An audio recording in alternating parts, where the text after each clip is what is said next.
Now let's move on to what has been a dispute between Uganda and Rwanda sometime La last week. semaine dernière, l'Ouganda et le Rwanda se sont disputés à propos d'un différend frontalier face aux accusations du ministère des Affaires étrangères de l'Ouganda selon lesquelles il avait imposé un embargo commercial sur le commerce bilatéral avec le pays. Le gouvernement rwandais a publié une déclaration décrivant les accusations comme fausses et détournant l'attention et allant de l'avant pour faire allusion à ce qu'il appelle une guerre économique qui dure depuis 2 ans. Le fossé s'est creusé à la fin du mois dernier lorsque le Rwanda a partiellement fermé sa frontière commune avec l'Ouganda et a émis un avis à ses citoyens de ne pas se rendre en Ouganda. De cette brouille diplomatique, eh bien, le Rwanda accuse l'Ouganda de soutenir des rebelles, ce que l'Ouganda a démenti à plusieurs reprises.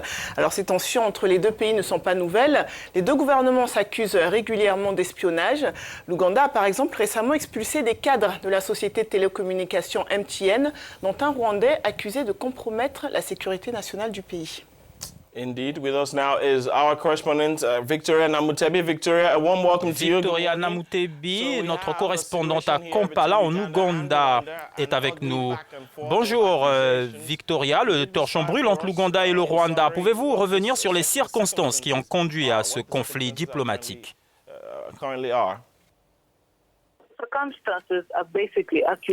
Les circonstances sont essentiellement liées aux accusations du Rwanda selon lesquelles certains des éléments anti-rwandais opèrent en Ouganda.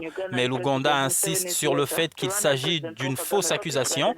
C'est ce qui ressort de la lettre du président ougandais Museveni adressée à son homologue rwandais Paul Kagame, publiée par le New Vision, le principal quotidien ougandais, le mardi 19 mars 2019.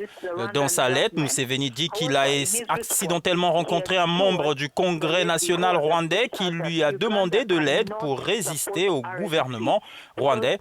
Mais dans sa réponse, il a assuré à la dame qu'il avait approché que l'Ouganda ne peut pas soutenir le RNC parce que ce qui se passe au Rwanda était une affaire intérieure du pays et que selon l'Union africaine, il est interdit d'intervenir dans les affaires intérieures des pays voisins, car les étrangers ne comprennent pas la situation des pays frères. L'autre allégation était que des ressortissants rwandais avaient été détenus en Ouganda sans qu'aucune charge ne soit retenue contre eux. Cependant, le porte-parole du gouvernement ougandais, Ofuono Opondo, a déclaré qu'il n'y a pas de Rwandais en garde à vue en dehors de la juridiction de la loi, soulignant que tout Rwandais en garde à vue a été traité par la police. Les échanges commerciaux entre les deux pays sont restreints depuis près d'un mois. Est-ce que les conséquences économiques se font déjà sentir ?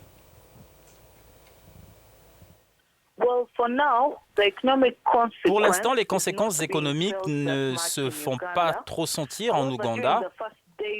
Cependant, au cours des premiers jours de la fermeture de la frontière, les transporteurs ont ressenti le pincement et ont demandé au Parlement de sortir de cette impasse entre l'Ouganda et le Rwanda. Quelques commerçants ont été bloqués à la frontière de Katuna et se sont plaints de ne pas avoir été alertés de la fermeture de la frontière. Un certain Peter Rukundo, alias Kabale, un commerçant qui était coincé à la frontière, aurait dû nous dire au moins ce qui se passe pour que nous agissions en conséquence. Une telle déclaration pourrait signifier que les commerçants ont probablement d'autres itinéraires ou marchés où ils peuvent vendre leurs produits. Et aujourd'hui, on dirait qu'ils sont passés à autre chose et qu'ils ont cherché d'autres marchés. Mais même pendant la retraite de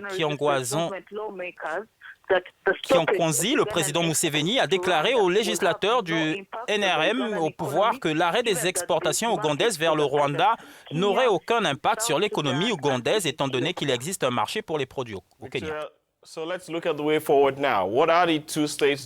Que font les deux États pour résoudre ce différend ?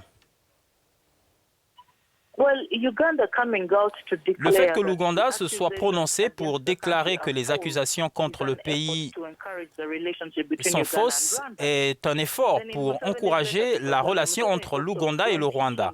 Dans la lettre de Museveni à Kagame, Museveni parle d'équipe conjointe pour travailler sur cet aspect.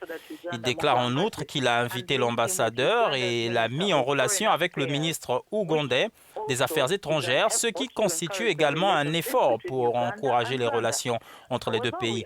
Nous n'avons pas encore entendu la réponse du Rwanda à ce sujet, mais récemment, l'un des principaux envoyés américains en Afrique, le secrétaire adjoint aux affaires africaines, Tibor Nagy, a conseillé aux deux pays de discuter et de résoudre toute contradiction émergente pour le pays de la sécurité et pour le bien de la sécurité et de la stabilité régionale. Seul l'avenir nous en dira un peu plus sur les conclusions de cette affaire.